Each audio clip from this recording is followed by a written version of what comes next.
This is a response to game developer Joshua Sawyer. He recently released a video on how RPG characters tend to create certain character archetypes.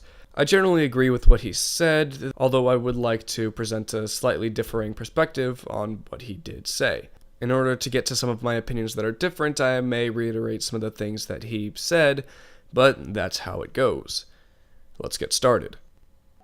I'll just start with the first question. Do I think it's important for attributes to allow certain archetypes? Yeah, sure.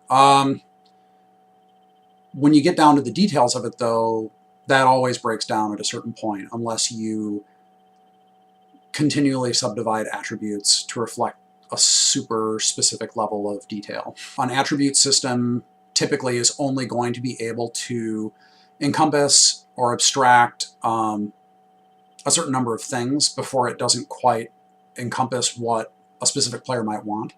The subdivision of attributes you mention is not just an abstraction, but an abstraction that allows characters composed of these abstractions to interact with the campaign in a way that is balanced and engaging. So, depending on how you look at game design, this is an emphasis being placed on mechanics that can make for character via emergent gameplay, or the definition of certain attributes of a character that defines how it interacts with the world and just so happens to allow them to operate within the confines of a game system. Obviously, the more attributes a character is allowed to have, the more difficult it is to balance the game, which I believe you mentioned.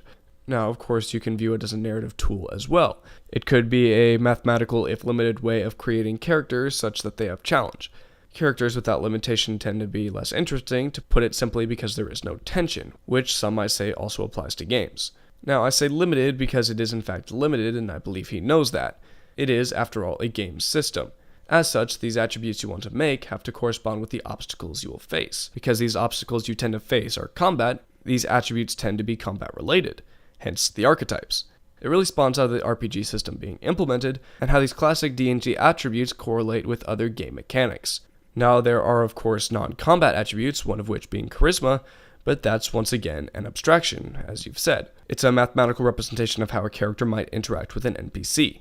In such a video RPG, there may be interactions such as convincing someone to do something for you, or whatever. There are other options, such as those implemented in LA Noire, where social interaction is literally a puzzle, or in Deus Ex Human Revolution, or Telltale Games, where the decisions the player makes affects how people feel about them.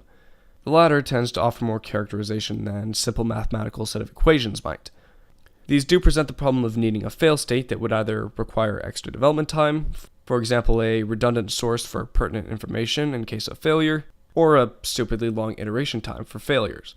The system also tends to work better with smaller groups of characters. A good example of a fail-state social interaction with no iteration time that is also a mathematic representation is the influence system, such as that which was implemented in Knights of the Old Republic 2.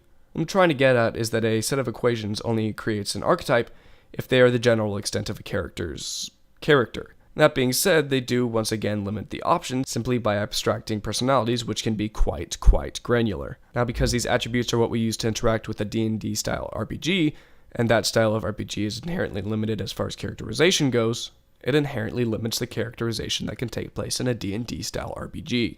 But it can offer a player a lot of choice and also a lot of characterization, albeit it offers it in a way that is inherently different than the way other types of games that offer choice do. Really, it's a matter of mixing and balancing whatever qualities of each of these choice-making genres a designer would like to make that correspond well with each other to achieve the proper overall experience.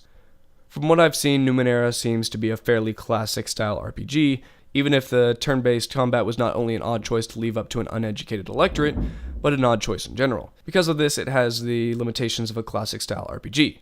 I'm not saying it's impossible to eschew many of the limitations that implies, but I haven't seen such changes implemented.